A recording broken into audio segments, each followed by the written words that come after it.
Hello everyone, welcome back to channel. তো আজকে আমাদের বেসিক কম্পিউটার কোর্সের 4th ক্লাস। এর আগে আমরা কিন্তু 3টে ক্লাস দিয়ে দিয়েছি। তো যদি আপনি দেখে না থাকেন, ডেসক্রিপশনে লিংক আছে, অবশ্যই দেখে নেবেন। ওকে, তো চলুন দেরি না করে শুরু করা যাক। আজকে আমরা শিখব নোটপ্যাড। নোটপ্যাড সম্পর্কে সমস্ত খুঁটিনাটি কিন্তু আমরা একদম ডিটেলসে জানবো। ওকে, তো চলুন আর দেরি না করে শুরু করা যাক। আচ্ছা, আমরা চলে যাই কম্পিউটার স্ক্রিনে এবং অন স্ক্রিন আপনারা দেখতে পাচ্ছেন আমরা কিন্তু নোটপ্যাড ওপেন করে রেখেছি। ওকে, আচ্ছা, এইবার এই যে নোটপ্যাড রয়েছে, এই নোটপ্যাড জিনিসটা কি? নোটপ্যাডের কথা কিন্তু আমরা আরেক জায়গায় শুনেছি, সেটা হচ্ছে আমাদের অ্যান্ড্রয়েড ফোনে, তাই না? সেই নোটপ্যাডের মধ্যে আমরা কিছু লেখার হলে লিখে রাখি। ঠিক সেম কিন্তু এই কম্পিউটারও রয়েছে, কিন্তু এখানে এক্সট্রা কিছু ফিচার্স রয়েছে। আমরা লেখার ধরন পাল্টাতে পারি, লেখার ফরম্যাট পাল্টাতে পারি, কালার করতে পারি, বিভিন্ন ধরনের এক্সট্রা ফিচার্স রয়েছে কম্পিউটারে। ঠিক আছে, তো নোটপ্যাডের মধ্যে যে মেনুগুলো রয়েছে সেগুলো সম্পর্কে পরিচিত হব, সেগুলোর কাজ কি সেগুলো আমাদের কিন্তু জানতে হবে। আচ্ছা, প্রথমত দেখুন, এই যে এরিয়াটা দেখতে পাচ্ছেন, আমার যে কার্সারটা রয়েছে, এই কার্সারটা কিন্তু আপনারা ফলো করবেন। ঠিক আছে, এই যে কার্সারটা রয়েছে, এই যে সম্পূর্ণ যে এরিয়াটা, এখানে কিন্তু আমাদের কাজ হবে, মানে কোনো কিছু লেখালেখি হলো সেটা কিন্তু আমরা এই এরিয়াটুকুর মধ্যে করব। বেশ, আচ্ছা, প্রথমেই এই যে নোটপ্যাডে প্রথমে দেখুন রয়েছে কি আনটাইটেলড নোটপ্যাড। কেন আনটাইটেলড লেখা রয়েছে? কারণ এই যে এখন আমরা এখানে কাজ করব, এই যে পেজটা রয়েছে, এই পেজের কিন্তু কোনো নাম দিইনি। পেজের নাম মানে কি, আমরা কোনো একটা যখন কাজ করি সেই ডকুমেন্টটা সেভ করে রাখি কোনো একটা নাম দিয়ে। তো এখনো তো আমরা সেভ করিনি বা কোনো কাজ করিনি, তাই আপাতত এটা কিন্তু এখানে আনটাইটেলড লেখা রয়েছে। ওকে, তারপরে এই যে নিচে দেখতে পাচ্ছেন, এইটাকে কি বলা হয়? এইটাকে কিন্তু বলা হয় মেনু বার। ঠিক আছে, এটাকে বলা হয় মেনু বার। এই মেনু বারের মধ্যে কি কি আছে? ফাইল আছে, এডিট আছে, ফরম্যাট, ভিউ এবং হেল্প আছে। ওকে, তো নোটপ্যাডে আমরা নর্মালি লেখালেখি করতে পারি। ধরুন আমি যদি লিখি যে সাবস্ক্রাইব টু দীপুদার টেক। ঠিক আছে, আমি লিখলাম সাবস্ক্রাইব টু দীপুদার টেক। ওকে, আচ্ছা, এই যে লেখালেখি করলাম, এইবার দেখুন আমরা এবার ভালো করে বুঝবেন। প্রথমে মেনু বারের প্রথমে রয়েছে ফাইল মেনু। ঠিক, এই ফাইল মেনুতে যাচ্ছি, ফাইল মেনুতে গেলাম। ফাইল মেনুর প্রথমে কি রয়েছে? নিউ অপশন রয়েছে। ঠিক, এবং এই যে পাশে দেখতে পাচ্ছেন, আমরা যেমন মাউস ব্যবহার করে ফাইলে গেলাম, তারপরে নিউতে আসলাম, ঠিক ঠিক তেমনি আমরা মাউস না ব্যবহার করে শুধুমাত্র কিবোর্ডের মাধ্যমেও নিউতে আমরা যেতে পারি। মানে এই যে control plus N, control plus N. এবার নিউ দিয়ে কি হবে? নিউ দিয়ে হচ্ছে আমরা নতুন একটা পেজ নিতে পারবো। এই যে এই পেজটাতে আপনারা দেখতে পাচ্ছেন লেখা রয়েছে কি সাবস্ক্রাইব টু দীপুদার টেক। আমি এটা আপাতত আগে কপি করছি, পরবর্তীতে কাজে লাগবে আমাদের। তো এই লেখাটা রয়েছে। এবার আমরা ফাইলে যাচ্ছি, যখন ফাইলে গিয়ে নিউতে গেলাম, যেই নিউতে গেলাম দেখুন এখানে একটা লেখা আসবে এরকম যে do you want to save changes to untitled, যে আপনি কি এটা সেভ করতে চান? তো আমি আপাতত এটা সেভ করতে চাই না, আমি ডোন্ট সেভ করে দেবো। আমাদের একটা নতুন পেজ চলে আসলো, দেখতে পাচ্ছেন এখানে কিন্তু লেখা নেই, কিছু লেখা নেই, একটা নতুন পেজ চলে আসলো। ঠিক আছে, ক্লিয়ার? তাহলে নিউ এর কাজ কি? আচ্ছা, তারপরে কি রয়েছে? New window. নিউ উইন্ডো বিষয়টা কি? নিউ উইন্ডো কিছুই না, আরো একটা নোটপ্যাড এখানে ওপেন হয়ে যাবে। যেমন ধরুন আমি যদি নিউ উইন্ডোতে ক্লিক করি, দেখুন আরো একটা নোটপ্যাড কিন্তু ওপেন হয়ে গেল। মানে আমি এখানেও কাজ করতে পারবো, আবার এখানেও কিন্তু কাজ করতে পারবো। বোঝা গেল? আচ্ছা, তারপরে ফাইলের পরে এখানে কি রয়েছে? ওপেন রয়েছে। ঠিক, ওপেনটা আমরা পরে দেখাবো, আগে আমি তার আগে সেভ অ্যাজ দেখাবো, কারণ সেভ অ্যাজ না করে আমি ওপেন দেখাতে পারবো না। আচ্ছা, সেভ অ্যাজ কি করব? সেভ অ্যাজ জিনিসটা কি? আমরা প্রথমে এখানে পেস্ট করে দিই, যেটা আমরা কপি করেছিলাম লেখাটা। এই যে আমরা লিখেছি, ঠিক আছে, এই লেখাটাকে আমি সেভ করব। এইবার এই জায়গাটায় অনেকে কনফিউজ হয়ে যায় যে সেভ আর সেভ অ্যাজ এর মধ্যে ডিফারেন্স কি। দেখুন, অনেকেই জানে না ডিফারেন্সটা কি, অনেকে কি করে সেভে চলে যায়। না, আমরা যখন নতুন কোনো একটা ডকুমেন্ট সেভ করব, তখন আমাদের যেতে হবে ফাইলে এবং তারপরে যেতে হবে সেভ অ্যাসে। আর পাশে কিন্তু দেখতে পাচ্ছেন সব শর্টকাট কি দেওয়া রয়েছে, মানে কিবোর্ডের মাধ্যমে আপনি এটা করতে পারবেন। আপনি যদি কিবোর্ডের মাধ্যমে একদম ডাইরেক্ট এই যে রয়েছে control plus shift plus S টেপেন, তাহলে কিন্তু সেভ অ্যাজ মানে সেভ অ্যাজ হয়ে যাবে। ঠিক আছে, তো আমরা কি করব? সেভ অ্যাজ করতে গিয়ে ফাইলে গেলাম, ফাইলে আসার পর সেভ অ্যাসে যাব। আবারও বলছি, যখন নতুন কোনো ফাইল বা ডকুমেন্ট আমরা সেভ করব, তখন আমাদের যেতে হবে কিন্তু সবার প্রথমে সেভ অ্যাসে। ঠিক আছে, তো সেভ অ্যাসে আপনারা দেখতে পাচ্ছেন আমি রয়েছি, সেভ অ্যাসে ক্লিক করলাম। সেভ অ্যাজে ক্লিক করার পর আমাদের সামনে একটা এরকম বক্স ওপেন হয়ে যাবে, ঠিক আছে। তো এখানে আমাদের চুজ করতে হবে এখান থেকে যে আমি এই যে সেভ করব এই ডকুমেন্টটা কোথায় সেভ করব, এই ফাইলটা সেভ করব কোথায় সেভ করব। তো আমি ধরুন এখন দেখুন দিস পিসি কিন্তু সিলেক্ট রয়েছে, আমি ডেস্কটপে সিলেক্ট করব, সেভ করব, ঠিক আছে, ডেস্কটপে সেভ করব। ডেস্কটপে অনেকগুলো ফোল্ডার রয়েছে, এবার আমাকে ফোল্ডারের অপশন দিচ্ছে, আমি কোন ফোল্ডারে সেভ করব, নিউ ফোল্ডার টু ফোল্ডারও সেভ করতে পারি বা আমি ফাঁকা জায়গাতেও সেভ করতে পারি। যদি আমি কোনো ফোল্ডারে স্পেসিফিক ভাবে সেভ করি তাহলে আবার আমাদের সেই ফোল্ডারটাকে সিলেক্ট করতে হবে, ঠিক আছে। তো এই জন্য আমি এই ফোল্ডারে, তাহলে এই ফোল্ডারটা আমি সেভ করে নিলাম, মানে সিলেক্ট করলাম নিউ ফোল্ডার, ঠিক আছে। তো আমি ফাঁকা জায়গায় করব, ঠিক আছে, ডেস্কটপ একদম ফাঁকা যায়, কোনো ফোল্ডারের মধ্যে নয়। তো তাহলে আমি জাস্ট ডেস্কটপটা সিলেক্ট করলাম, সিলেক্ট করার পরে এখানে দেখুন ফাইল নেম আছে, ফাইল নেম, এখানে আমাদের ফাইল নেম দিতে হবে। আমি ফাইলের নাম দিয়ে দিই টেক, ঠিক আছে, টেক দিয়ে দিলাম। এবং তারপরে টেক্সট ডকুমেন্টস, এই যে এইখানটা একটু ভালো করে বুঝবেন, অনেকে এটা চেঞ্জ করে ফেলে। আমি এটা কি সেভ করছি, টেক্সট ডকুমেন্টস সেভ করছি, তাহলে এই যে এক্সটেনশন কিন্তু ডট টিএক্সটি থাকতে হবে। কেউ কেউ কি করে এরকম ভাবে করে অল ফাইলস করে দেয়, না এটা করবেন না, ডট টিএক্সটি অবশ্যই। যখনই আমি টেক্সট ডকুমেন্ট সেভ করব সেটার এক্সটেনশন, এই যেটাকে বলা হয় এক্সটেনশন, ঠিক আছে, ডট টিএক্সটি, অর্থাৎ এই যে আমি টেক নাম দিলাম, ফাইল নেম কি দিলাম টেক, টেকের পরে থাকবে ডট টিএক্সটি, ঠিক আছে। আমি দিয়ে দিই টেক দীপঙ্কর দিয়ে দিই, ঠিক আছে, টেক দীপঙ্কর, ঠিক আছে, ফাইল নেম দিয়ে দিলাম টেক দীপঙ্কর। আচ্ছা একটা কথা বলে দিই, এই যে টেক দীপঙ্কর যে নামটা লিখলাম এটা কিন্তু আমার আরেকটা চ্যানেলের নাম, যেখানে আমি ফেসবুক এবং ইউটিউব রিলেটেড টিপস দিয়ে থাকি, ডেসক্রিপশনে লিংক দেওয়া আছে, অবশ্যই দেখে নেবেন, ঠিক আছে। আচ্ছা তো আমি ফাইলের নেম দিয়ে দিলাম টেক দীপঙ্কর, তারপরে সেভ অ্যাজ টাইপ দিয়ে দিলাম কি ডট টিএক্সটি, ঠিক আছে, এটা ডিফল্ট থাকে, যদি না থাকে আপনাকে কিন্তু ডট টিএক্সটি সিলেক্ট করে নিতে হবে। আচ্ছা তারপরে এখান থেকে আমি জাস্ট সেভে ক্লিক করব, সেভে ক্লিক করলাম, আমাদের কিন্তু এই ফাইলটা বা ডকুমেন্টটা কিন্তু সেভ হয়ে গেল। এবার আমি কি করে বুঝবো সেভ হয়েছে কি হয়নি, এর জন্য আমি জাস্ট এটা মিনিমাইজ করছি, মিনিমাইজ করে দিলাম, এটা মিনিমাইজ করলাম, এই যে দেখুন টেক দীপঙ্কর, এই যে এই ফাইলটা, ঠিক আছে। আমি এর উপরে ডবল ক্লিক করে এটা ওপেন করছি, দেখতে পাবেন এই যে দেখুন সাবস্ক্রাইব টু দীপুদার টেক, বোঝা গেছে। তাহলে কিভাবে সেভ হলো, প্রথমে সেভ অ্যাজ করতে হবে। এইবার আমরা আবার নোটপ্যাডে যাব, আমরা তো সেভ অ্যাজ করলাম, এইবার এখানে কি রয়েছে, সেভ অ্যাজ এর উপরে কি রয়েছে, সেভ অ্যাজ এর উপরে রয়েছে সেভ। তাহলে সেভ জিনিসটা কি কারণে, সেভ জিনিসটা হচ্ছে আমরা যদি পুরনো কোনো ডকুমেন্ট, মানে আগের কোনো ডকুমেন্টের মধ্যে একটু মডিফাই করতে চাই, কিছু নতুন করে কিছু লিখতে চাই, তখন আমাদের সেভ অপশনটা লাগবে। যেমন ধরুন আমি তার আগে তাহলে ওপেনটা দেখাই, ঠিক আছে। আচ্ছা ফাইলে যাই, ফাইলে গিয়ে আমি ওপেনে যাই। ওপেন জিনিসটা কি, ওপেন জিনিসটা হচ্ছে আমরা যে ফাইলগুলো সেভ করেছি সেই ফাইলগুলো ওপেন করার জন্য, একদম ইজি বিষয়, ঠিক আছে। তো আমি এটা সবার প্রথমে নিউ নিয়ে নিচ্ছি, তাহলে আরো বুঝতে সুবিধা হবে। একদম পরিষ্কার পেজ, আমি একটা ওপেন করছি, কি ওপেন করব, যেটা আমি সেভ অ্যাজ করলাম অর্থাৎ সেভ করলাম সেটা আমি সেই ফাইলটা ওপেন করব।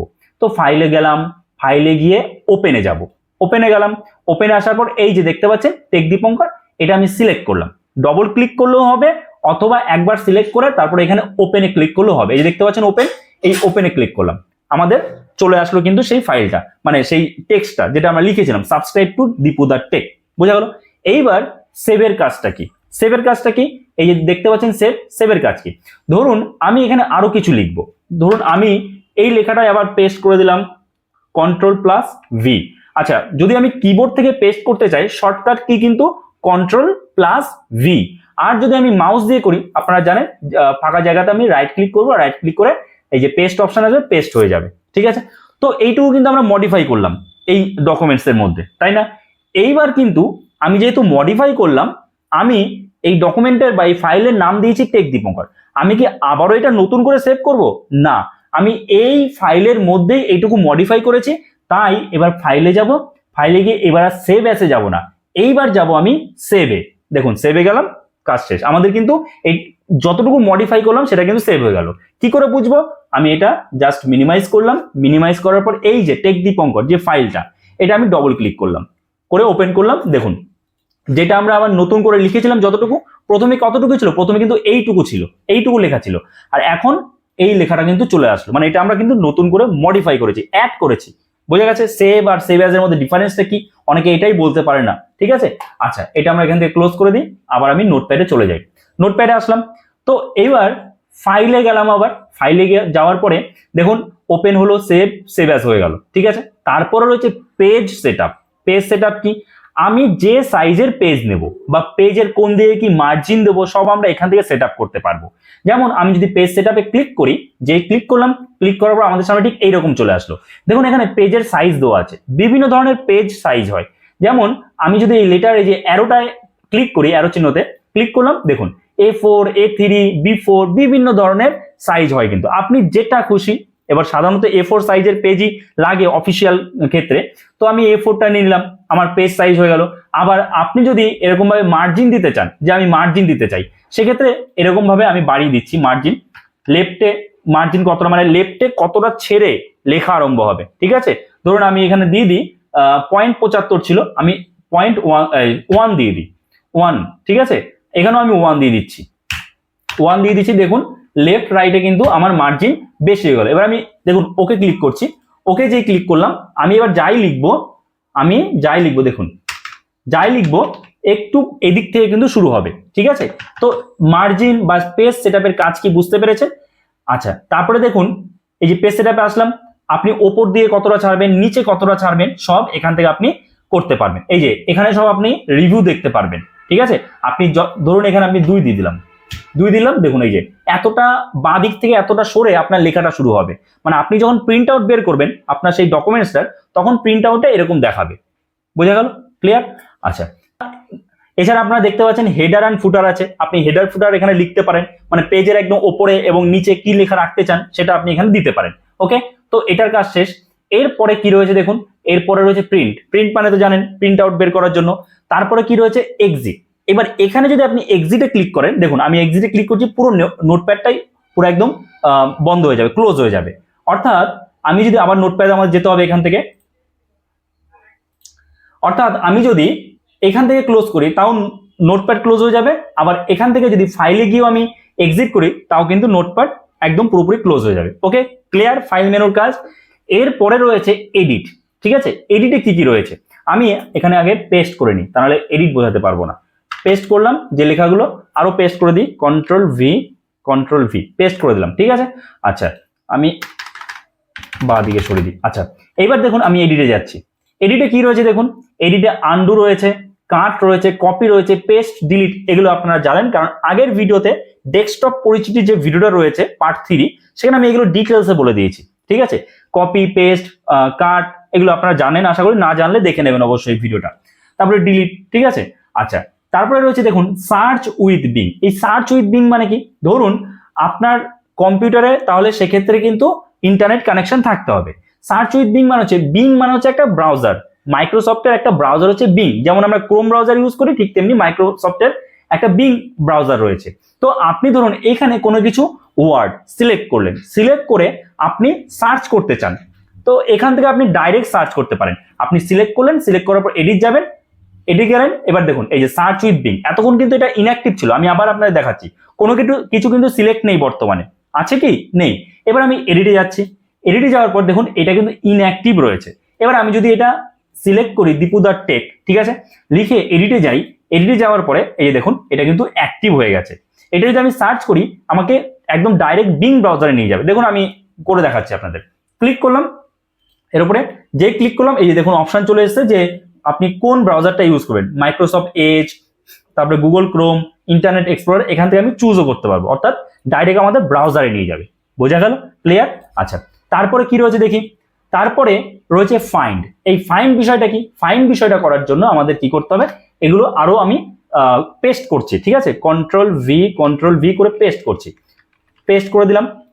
তারপরে আমি পেস্ট করে দিচ্ছি, ঠিক আছে, ওয়ার্ড র্যাপ করে দিই, তারপরে ওয়ার্ড র্যাপ। ওকে, আচ্ছা, আমি অনেকগুলো পেস্ট করে দিয়েছি অলরেডি, আমি আর একটা কপি করে পেস্ট করে দিচ্ছি, কপি, কন্ট্রোল ভি, পেস্ট করে দিলাম, ঠিক আছে। এবার আমি এডিটে যাচ্ছি, ভালো করে দেখবেন। এডিটে গেলাম, এডিটে যাওয়ার পরে দেখুন এই যে ফাইন্ড জিনিসটা কি, ফাইন্ড মানে ধরুন আপনি স্পেসিফিক কোনো ওয়ার্ড সার্চ করবেন, ঠিক আছে, তার জন্য কি আপনি এরকম লাইন ধরে ধরে সার্চ করবেন? নিশ্চয়ই না, আমরা তাহলে কম্পিউটার কেন ইউজ করব? তো তার জন্য এডিটে যাবেন, যাওয়ার পরে ফাইন্ডে যাবেন, ফাইন্ডে আসার পরে আপনি কোন ওয়ার্ড সার্চ করবেন। ধরুন আমি এখানে সার্চ করব সাবস্ক্রাইব, তো SUBSCRIBE, ঠিক আছে। সাবস্ক্রাইব লিখলাম, লেখার পরে আমি কি করব, ফাইন্ড নেক্সট ক্লিক করব। এই যে ফাইন্ড নেক্সট, এই যে পরপর কিন্তু চলে আসবে। ফাইন্ড নেক্সট যতবার করবো ততবার চলে যাবে, মানে এখানে আপনার কার্সারটা যেখানে থাকবে তারপরে থেকে। আমি আবারও দেখাচ্ছি, আমি যদি কার্সারটা ঠিক এইখানটাতে রাখি, এইখানটাতে কার্সার রাখলাম, এবার আমি এডিটে গেলাম, এডিটে যাওয়ার পরে ফাইন্ডে গেলাম, ফাইন্ডে যাওয়ার পর সাবস্ক্রাইব দেওয়াই রয়েছে, লেখা রয়েছে। এবার দেখুন ফাইন্ড নেক্সট করলাম, দেখুন এটা আসলো প্রথমে। তারপরে যখন ফাইন্ড নেক্সট করবো, পরপর যেখানে যেখানে সাবস্ক্রাইব কথাটা আছে সেখানে সেখানে কিন্তু দেখুন চলে আসছে, সেই জায়গাটা কিন্তু হাইলাইট হচ্ছে। বোঝা গেল? এটা হচ্ছে ফাইন্ড নেক্সটের কাজ। তারপরে দেখুন আপনি ডিরেকশন দিতে পারেন যে সাইড বাই সাইডে আসবে না আপ অ্যান্ড ডাউন আসবে। ধরুন আমি যদি আপ করি, যদি আপে করি তাহলে পেছন দিকে যাবে, ব্যাকে আসবে, দেখুন ফাইন্ড নেক্সট ব্যাকে আসবে। যদি আমি ডাউন করি তাহলে সামনের দিকে আসবে পরপর, আর যদি আপ করি তাহলে আগের দিকে, ঠিক আছে, পরপর আসবে। বোঝা গেল? আচ্ছা, তারপরে দেখুন রয়েছে ম্যাচ কেস। আমি যদি এখানে সাবস্ক্রাইব বিইটা সরিয়ে দিলাম, আমি যদি ম্যাচ কেস তারপরে ফাইন্ড নেক্সট করি, তাহলে দেখুন কোথায় কোথায় ম্যাচ করছে সাবস্ক্রাইব কথাটা সেটাও দেখাবে, সেম জিনিস, ঠিক আছে। তারপরে ধরুন রয়েছে তারপরে দেখুন রয়েছে এখানে র্যাপ অ্যারাউন্ড কি, র্যাপ অ্যারাউন্ডও সেই একই জিনিস। এই যে আমি আপনাদের করে দেখাচ্ছি, র্যাপ অ্যারাউন্ড আমি এখানে সিলেক্ট করেছি, সিলেক্ট করার পরে এই যে ফাইন্ড নেক্সট করছি, দেখুন পরপর আসছে, ঠিক আছে। যেহেতু আপ করা আছে ওপর দিকে আসছে, দেখুন। আবার যদি আমি ডাউন করি তাহলে শেষের দিকে আসবে, দেখুন। বোঝা গেছে? ক্লিয়ার? আচ্ছা, এরপরে আর কি আছে দেখি। এরপরে আবার আমরা এডিটে গেলাম, এডিটে যাওয়ার পরে দেখুন এখানে ফাইন্ড নেক্সট আছে, যেটা আমরা ফাইন্ড নেক্সট করলাম সেটাই। এখানে যদি আমি আবার ক্লিক করি, এই যে ফাইন্ড নেক্সট আসলো, সেম জিনিস। আচ্ছা, আবার এটা আপনি কিন্তু কিবোর্ড থেকে F3 প্রেস করেও করতে পারেন। আর ফাইন্ড প্রিভিয়াস কি, ফাইন্ড প্রিভিয়াস মানে আগেরটায় আসবে। এই যে ফাইন্ড প্রিভিয়াস যদি করি আগেরটায় আসলো, বেশ। আচ্ছা, তারপরে দেখুন রয়েছে রিপ্লেস জিনিসটা কি, ধরুন আপনি কোনো একটা নাম মিস্টেক করেছেন, আপনি সেটা রিপ্লেস করতে চান। এবার আপনি কি এই এখানে যে যত জায়গায় নামটা আছে তত জায়গায় কি ম্যানুয়ালি করতে যাবেন? তাহলে তো অনেক সময় লাগবে, তাই না? তো তার জন্যই আপনি জাস্ট রিপ্লেসে ক্লিক করবেন, এডিটে যাবেন, তারপরে আমরা যাব কোথায়, রিপ্লেসে। তার আগে আমি আপনাদের দেখিয়ে দিই, এখানে আপনাদের আমি দিয়েছি কি দীপুদার টেক, তাই তো। আমি যেখানে যেখানে দীপুদার টেক আছে সেখানে দিয়ে দেবো টেক দীপঙ্কর। কি করে দেবো, এডিটে যাব, এডিটে যাওয়ার পরে জাস্ট রিপ্লেসে ক্লিক করব, রিপ্লেসে ক্লিক করলাম। আচ্ছা, এখানে আমরা লিখবো ফাইন্ড হোয়াট দিয়েছে, আমি এখানে ফাইন্ড হোয়াটে দিয়ে দেবো কি দীপুদার টেক, ঠিক আছে। ফাইন্ড হোয়াটে দিয়ে দিলাম দীপুদার টেক। আর রিপ্লেস উইথ মানে এই যে দীপুদার টেক, এই লেখাটা কার দ্বারা রিপ্লেস হবে, সেই জায়গায় কি লেখা আসবে, আমি দেবো কি টেক দীপঙ্কর, ঠিক আছে। টেক দীপঙ্কর দিয়ে দিলাম, ঠিক আছে। এইবার যদি আমি একটা রিপ্লেস করি তাহলে একটা একটা করে হবে, যদি আমি রিপ্লেস অল করি সব একবারে রিপ্লেস হয়ে যাবে। দেখুন আমি একটা রিপ্লেস করলাম, একটা রিপ্লেস হবে, দেখুন এই যে দেখুন এই যে দীপুদার টেক, এই যে দীপুদার টেক একটা, তো আমি রিপ্লেস উইথ কি, এই যে রিপ্লেস দীপুদার টেক, তারপরে দেখুন এই যে রিপ্লেসে ক্লিক করছি, রিপ্লেস, দেখুন এই যে টেক দীপঙ্কর হয়ে গেল। ভালো করে খেয়াল করবেন, এখানে রয়েছে কি দীপুদার টেক, রিপ্লেস ক্লিক করলাম, দেখুন টেক দীপঙ্কর কিন্তু হয়ে গেল, তাই না? দেখুন আগে কিন্তু দীপুদার টেক ছিল। বোঝা গেছে? আচ্ছা, আর যদি রিপ্লেস অল করি সব একবারে হয়ে যাবে। আমি রিপ্লেস অল করে দিচ্ছি একবারে, রিপ্লেস অল করলাম, সব দেখুন টেক দীপঙ্কর হয়ে গেছে, সব যতগুলো আছে সব টেক দীপঙ্কর কিন্তু হয়ে গেছে। বোঝা গেছে? আচ্ছা, আশা করি আপনারা বুঝতে পেরেছেন। আচ্ছা, এটার কাজ শেষ। এরপরে দেখুন কি রয়েছে, এরপরে রিপ্লেস তো হয়ে গেল আমাদের, তারপরে রয়েছে গো টু। এই গো টু জিনিসটা আবার কি, আমরা গো টুতে ক্লিক করি তার জন্য। আর অবশ্যই যে Ctrl+G প্রেস করেও আপনি করতে পারবেন কিবোর্ড থেকে। গো টুতে ক্লিক করলাম, গো টুতে ক্লিক করে দেখুন লাইন নাম্বার 11 এ রয়েছে। আপনি যদি চান একদম ডাইরেক্ট, আপনি ধরুন একদম লাস্ট লাইনে আছেন, আপনি সেকেন্ড লাইনে আসতে চান, তো লাইন নাম্বার আমি 2তে আসতে চাই, আমি লাইন নাম্বার 2 দিলাম, ঠিক আছে। দেখুন আমার কিন্তু কার্সারটা এখানে রয়েছিল, ঠিক আছে। লাইন নাম্বার 2 দিলাম, গো টু, আমি 2 নম্বর লাইনে চলে আসলাম। এটা কিন্তু 2 নম্বর লাইন, আমরা এখানে স্পেস দিয়েছি বলে তাই আমি এটা ব্যাক করে দিচ্ছি, তাহলে ভালো বুঝতে পারবেন। ব্যাক স্পেস দিয়ে, ঠিক আছে। আমার ধরুন কার্সারটা এখানটা রয়েছে, তার মানে 1 2 একদম লাস্ট লাইনে আছে, 5 লাইন বা 6 লাইনে রয়েছে। এবার আমি এডিটে গেলাম, এডিটে যাওয়ার পর গো টুতে গেলাম, গো টুতে যাওয়ার পর কি রয়েছে, 6 নম্বর লাইন রয়েছে। আমি যাব কোন লাইনে, আমি যাব 2 নম্বর লাইনে যাব, 2 দিলাম, লাইন নাম্বার 2, ঠিক আছে। এবার আমি গো টুতে ক্লিক করছি, ভালো করে দেখবেন। গো টুতে ক্লিক করলাম, দেখুন এই যে কার্সারটা কিন্তু এইখানটাই ছিল, এই যে এখানে চলে এসেছে কার্সারটা। আই থিঙ্ক আপনারা বুঝতে পারছেন, এই যে ব্লিঙ্ক করছে কার্সারটা, ওকে। আচ্ছা, তারপরে দেখুন আবার আমরা এডিটে যাচ্ছি। এরপরে কি আছে, এরপরে আছে সিলেক্ট অল। সিলেক্ট অল কি? সিলেক্ট অল হচ্ছে আমরা ধরুন আমার সম্পূর্ণ পেজটা সিলেক্ট করতে হবে, আমি এরকম ভাবে যে মাউস দিয়ে রাইট করতে পারি, ঠিক আছে। এর ছাড়াও আমরা কিভাবে সিলেক্ট করতে পারি সম্পূর্ণ পেজ, এডিটে যাব, এডিটে যাওয়ার পর জাস্ট সিলেক্ট অল ক্লিক করুন, ভালো করে দেখবেন এখন কিন্তু সিলেক্ট নেই, সিলেক্ট অল ক্লিক করলাম, দেখুন পুরোটা একবারে সিলেক্ট হয়ে গেল। ক্লিয়ার? আচ্ছা, তারপরে দেখুন কি রয়েছে, তারপরে আবার এডিটে গেলাম। এরপরে দেখুন রয়েছে time and date. Time and date জিনিসটা কি, দেখবেন অনেক বেশিরভাগ অ্যান্ড্রয়েড ফোনেই যে ক্যামেরা একটা সেটিংস থাকে যে আপনি যখন ছবি তুলছেন সেখানে টাইম স্ট্যাম্প থাকে, মানে টাইম এন্ড ডেট মেনশন থাকে। তো এখানেও আপনি টাইম এন্ড ডেট দিতে পারেন। আমি যদি টাইম এন্ড ডেট দিয়ে দিই, টাইম এন্ড ডেট, দেখুন যেখানে কার্সার থাকবে সেখানে কিন্তু হয়ে যাবে। কার্সারটা যে এখানে ছিল এখানে হয়ে গেছে, আমি কি করছি, আমি স্পেস দিচ্ছি, আমি কার্সারটা এখানে আনছি, ঠিক আছে, এখানে। ওকে, আমি আরেকটু এদিকে স্পেস দিয়ে দিলাম। এবার আমি টাইম এন্ড ডেটে যাচ্ছি, মানে যে টাইমে আমি ডকুমেন্টটা তৈরি করছি বা ফাইলটা বানাচ্ছি তখন সেই টাইম ডেট চলে আসবে। এডিটে গেলাম, টাইম এন্ড দিয়ে দিলাম, দেখুন আপনাকে কিন্তু ম্যানুয়ালি লিখতে হলো না, টাইম এন্ড ডেট কিন্তু চলে আসলো। বোঝা গেল? আশা করি বুঝতে পেরেছেন। তো ফাইল এবং এডিট এই দুটো মেনু নিয়ে কোনো রকম সমস্যা থাকার কথা নয়। যদি এরপরও আপনি কিছু বুঝতে না পারেন কমেন্টস করতে পারেন, আমি নিশ্চয়ই তার রিপ্লাই দেবো। আর আজকের ভিডিওটা যেহেতু অনেকটাই বড় হয়ে গেছে, তো এরপর আমরা ফরম্যাট, ভিউ এবং হেল্প, মানে আরেকটা ক্লাস লাগবে আমাদের সম্পূর্ণ নোটপ্যাডটা বুঝতে। বোঝা গেল? সো এই ভিডিওটা এখানে শেষ করছি। আশা করছি এই ভিডিওটা আপনার জন্য যথেষ্ট হেল্পফুল হয়েছে। তো অবশ্যই একটা লাইক করে দেবেন, চ্যানেলে নতুন হয়ে থাকলে চ্যানেলটাকে সাবস্ক্রাইব করে আমাদের পাশে থাকবেন। তো চলুন দেখা হচ্ছে নতুন কোনো ভিডিওতে, সবাই ভালো থাকবেন।